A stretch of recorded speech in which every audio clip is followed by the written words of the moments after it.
Police discover the mutilated and tortured bodies of two young brothers and their mother, and to their horror, they learn that the killers are not strangers, far from it.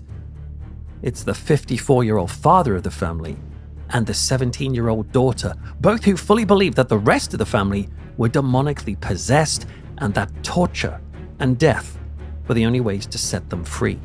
I need to warn you that before tonight's episode, you need to brace yourself for a very recent, distressing, and ongoing true crime case bound up with fear of supernatural evil.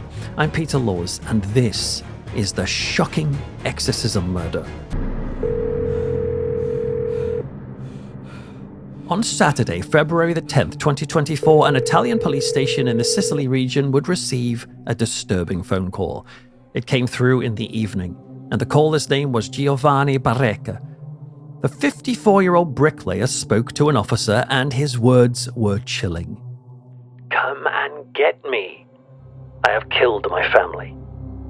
Now, people prank police stations with phone calls all the time, but there was something about this call that convinced the police that it needed immediate attention. So police officers were deployed to Barreca's home in the Alta Villa Malicia village, which is a tiny, pretty little village by the sea in the province of Palermo. The officers arrived in the house that night, tentatively stepping through and inside, and to their absolute horror, they found a scene of devastating carnage. Barreca had not been lying on the phone, because there in the garden was the burnt corpse of his wife, a 40-year-old woman called Antonella Salemone. Her charred remains had been buried. Barreca was immediately arrested, but the horror did not stop there. The officers also found Barreca's two sons. Each of them were dead. One, Kevin, aged 15, and the other, Emmanuel, was only 5 years old. They'd been suffocated, and one of them was wrapped in chains. There would be more awful details to come, but for now, you need to know that there was a third child in the house. This was Barreca's 17-year-old daughter. She was alive, and early reports said that they found her sitting there in a state of pure shock. Somehow, she hadn't been killed as part of this horrendous spree, and the initial reports in this case said that she had been discovered sitting next to her brother's bodies and apparently sitting there for 36 hours. And when they asked her what had caused this horror, she simply said this: "They carried out an exorcism to free us from the devil."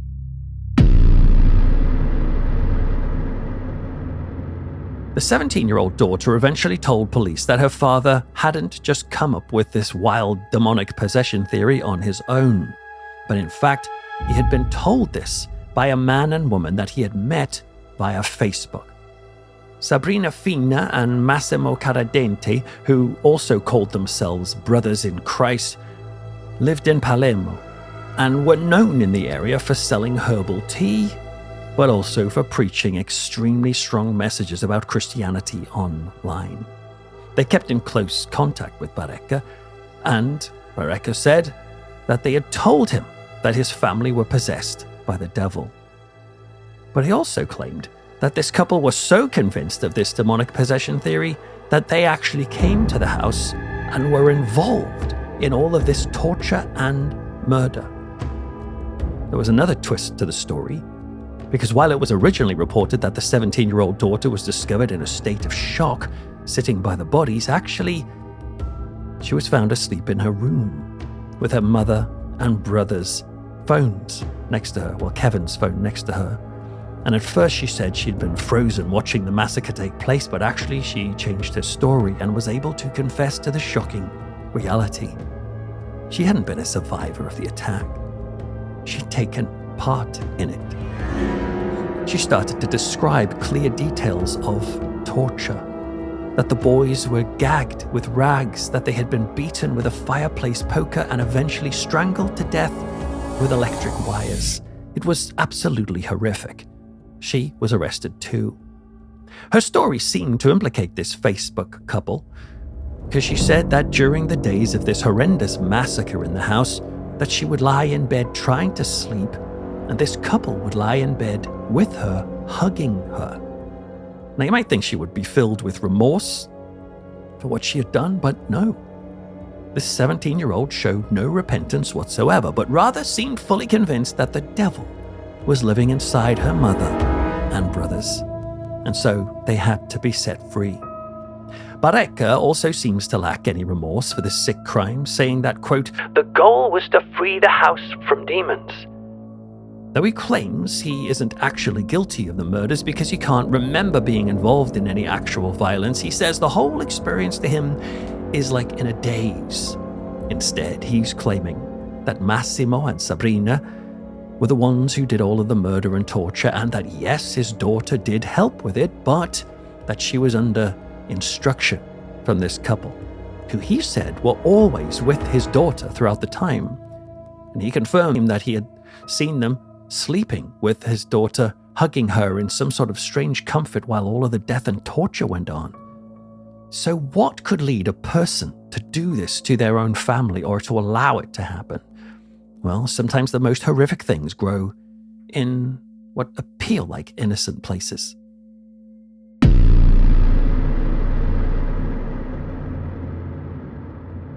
Barreca was fairly active on social media, and since the murders have only just happened, I was still able to access his Facebook account, which has many public pictures of him and his family, including the children that he killed. These pictures are actually not very easy to look at, especially with some of the details that I'll be sharing in a little moment. Barreca would often repost TikTok videos made by this man called Roberto Amatulli. This former hairdresser is now known as an evangelical pastor, healer, and exorcist, though it's important to say that these labels are self-proclaimed. He hasn't got any formal training with the Vatican exorcist program, for example. Amatulli claims to be able to cure serious illness. In fact, he was so convinced that God could cast sickness out of his followers that he would actively encourage them not to consult doctors when they got really ill. You might think this sounds ridiculous and wild, but actually I attended a church once where I met a couple who refused to take their sick son to the doctors because they insisted that God would heal him, not the doctors. As if somehow God could never heal anybody through the miracle of modern medicine. But anyway, on one occasion, Pastor Amatulli even told his followers, quote, "Don't do chemotherapy. Trust in God." Pastor Amatulli is actually part of a growing movement in Italy where unofficial self-proclaimed clergy are promoting miracles and exorcism without any approval from the Vatican. Anyway, there was something about his approach, Amatulli's, that appealed to Giovanni Barreca. Indeed, neighbors would say that Barreca would host religious revival meetings in his home. Through the walls, the neighbors would hear him and his guests singing hymns and frantic prayers. He even told the neighbors that he was planning on converting his garage into a Christian chapel. And yet, despite this outward appearance of holiness, Barreca was known as a violent and cruel man. He was reported to have beaten his wife, Antonella, and he treated his sons like dirt. He would send the boys to school with no textbooks, yet at the same time he was said to, quote, venerate his daughter. He felt that she was different from the rest of his family. Now, Barreca worked as a bricklayer, though he made very little money from the trade, and he was just plain weird and nasty to his family. Listen to this. At one point, the eldest son, Kevin, mentioned to his dad that he was really becoming passionate about animal welfare. He wanted to spend time helping animals as best he could. Now, I don't know about you, but most parents would really admire that caring nature in their kid. But Barreca, when he heard this, guess what he did? He told the boy that he would teach him about animals and took him out to show him how to hunt and shoot them instead, and how to stuff their corpses in taxidermy. But I find that disturbing and depressing. This poor teenager being forced to do the very opposite of what he wanted. In fact, Barreca seems to have had an issue with animals in general.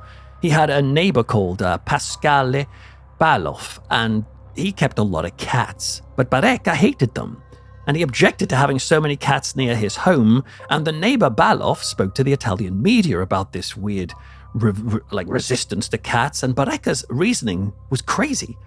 Quote, He told me all the time that cats were devilish animals and sent me links, videos, and evangelical speeches about it. I was always afraid he would hurt them. Barreca also had an issue with religious iconography, like statues, for example. Now, you might think with him being such a full-on Christian, he would support such things, but no, he hated that stuff. For example, at one point, he crept into Pascale's garden to remove a light bulb from a small statue Baloff had of the Virgin Mary. So while he had the appearance of being a religious person, this was a very unique flavor of Christian spirituality that was brewing in this man. And this combination of strange beliefs and disdain and lack of love for his family led to a grisly ordeal in that house, the details of which I'm going to tell you now, which some viewers may find distressing to hear.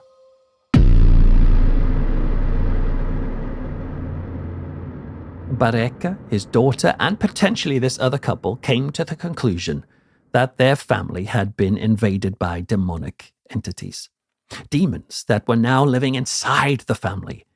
And so the first victim to exorcise was Antonella, his wife. They subjected her to a week of torture, including burning her with a hairdryer and hot irons, then killing her and burning her body and burying it in the garden, along with her possessions. Yes, they may well have worried that the physical objects she owned had somehow contained some of her demonic power. After they killed the mother, they turned on Emmanuel, who was only 5 years old. His body was found with cloth shoved in his mouth, so he must have screamed and they wanted to shut him up. During these terrible days and nights, the 16-year-old Kevin, the one who wanted to look after animals, he was texting his school friend to explain why he hadn't turned up at school. This is what his message said, quote, "They are freeing my mother and brother from really evil demons in them." And in the text message, he even said that young Emmanuel had supposedly admitted that he had a demon inside of him. Not only that, but Kevin told his friend via text that Emmanuel had announced that the demon had entered the family through him so it could, quote, "kill us one by one." And so at this point, the older boy, Kevin, thought that his dad and sister and the two accomplices, potentially, were trying to cast the devil out of his mother and little Emmanuel. But once they killed the little boy, they turned on Kevin as well, with the sister claiming even he is possessed now. As horrendous as this sounds, this is not an uncommon feature in amateur exorcism cases. Indeed, I recommend that you check out a previous audio-only episode of Frightful, which features a shocking and heartbreaking family exorcism turned murder in a German hotel room. I'll put a link in the description in case you want to see it. But basically, in these sorts of cases, paranoia consumes people and they start to see the devil springing out of one family member to another. It becomes chaos, deadly chaos. And by the end of all of this, we get the sadistic torture and killing spree supposedly in the name of God. There's a criminologist called Roberta Bruzzoni, and after a long discussion with Barreca, Bruzzoni said that Barreca's account of the weeks and days leading up to the massacre was coherent, but strongly characterized by serious psychiatric problems, where the other family members were identified as what English Google Translate told me was as detonators, which I think must mean that the family somehow triggered his demented rage, like they were the detonators to his bomb. Of course, these people were totally innocent, but he blamed them for setting off his rage. Bruzzoni, by the way, was just appointed to be a member of the Barreca defense team.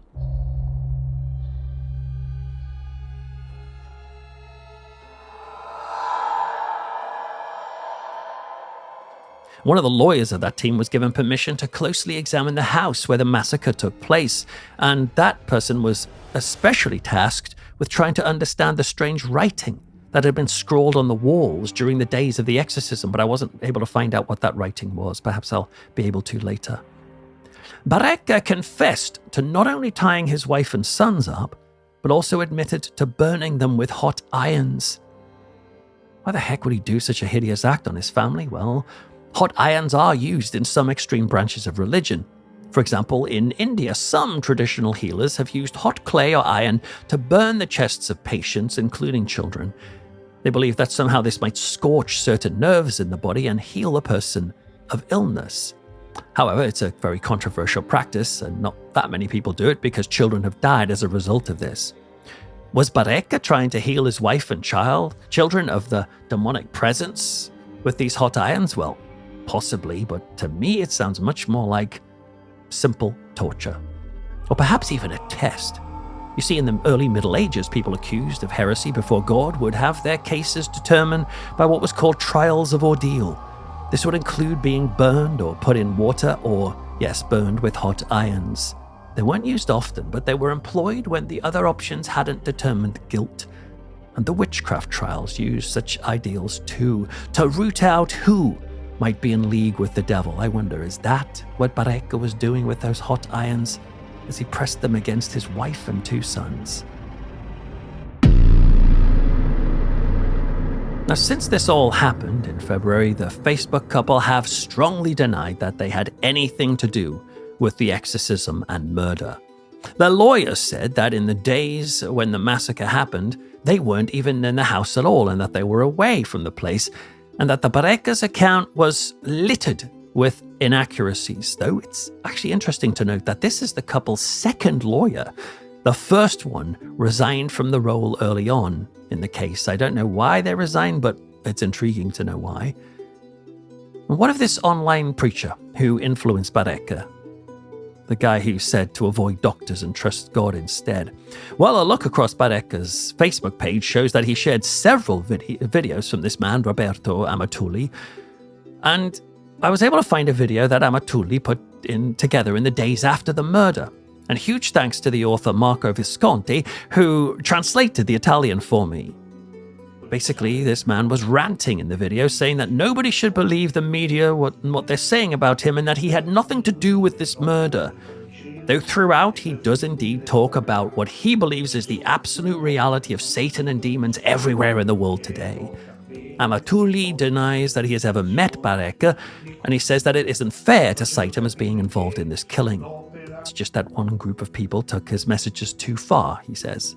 Now, personally, I don't think Amatulli can wash his hands of his influence in this case, but I am inclined to believe that he wasn't trying to get his followers to kill.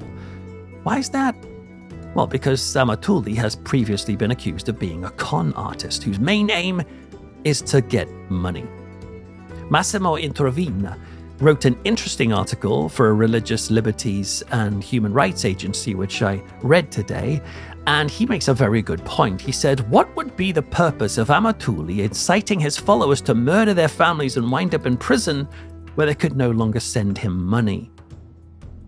But just because he might not have actually tried to incite murder doesn't mean that his rhetoric about there being demons lurking everywhere, potentially even in your house, might not lead to horror stories like this. Understandably, this murder case has caused a great deal of concern in Italy about the increasing numbers of religious cults in the country.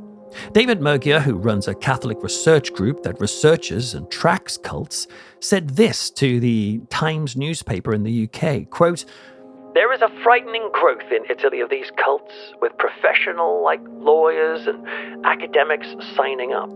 He said that his research group has a hotline for people who are concerned with not only cults who claim to worship the devil, but also cults who believe they have the power to cast out the devil. Calls to this hotline alerting them of such groups have doubled in the last 2 years. He said that their group have tracked about 250 cult groups in Italy and that this number is growing. Apparently, this is interesting, apparently what gave these cults a boost was COVID, because more people were at home discovering the groups online. Now, of course, you might say that this guy from a Catholic group that tracks cults is a hypocrite, because the Vatican do exorcisms as well, but they'd be quick to point out to say they have a very strict system, which involves consulting physicians and psychiatrists and more. Indeed, they often say no to exorcisms because they feel that a lot of the time it's caused by some sort of emotional or mental turmoil. But when it's just a few people on Facebook throwing around accusations of possession, well, it can get insanely out of hand. like it did here. What's interesting, though, about the media discussion around this crime is that some people have assumed that the people involved were part of a satanic cult. And so they end up getting a shock when they learn that actually it's quite the opposite. Barreca and his daughter, and possibly these two friends, were murdering and torturing children and women, not in the name of Satan, but in some weird attempt to defeat Satan. Satanists had nothing to do with this crime. Equally, just because Barreca attended a Pentecostal church in his village doesn't mean that therefore all Pentecostals are pushing for exorcism and murdering of people suspected of demonic influence. Rather, the real tragedy of all of this, I think, is a reminder of what is happening with belief in our world. In Italy, for example, just over 20% of the population regularly attends a house of worship. Yet only 7% call themselves atheists. That leaves a whopping 73% of Italian citizens who are not in any established church or synagogue or mosque. Fair enough. But it means that these are people who are not ready to say there is nothing supernatural in the world either.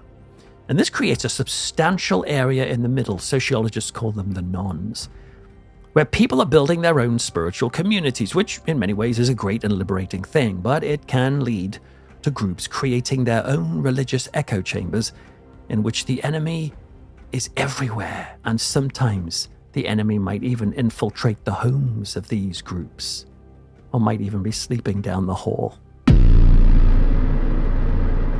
Now, although this Facebook couple claim they are innocent, the authorities have found evidence that they were indeed part of a prayer group that would meet in Barreca's home, and that during those meetings they would talk at length about Satan and his demons infiltrating the world. That, I think, is one of the most chilling ideas for me.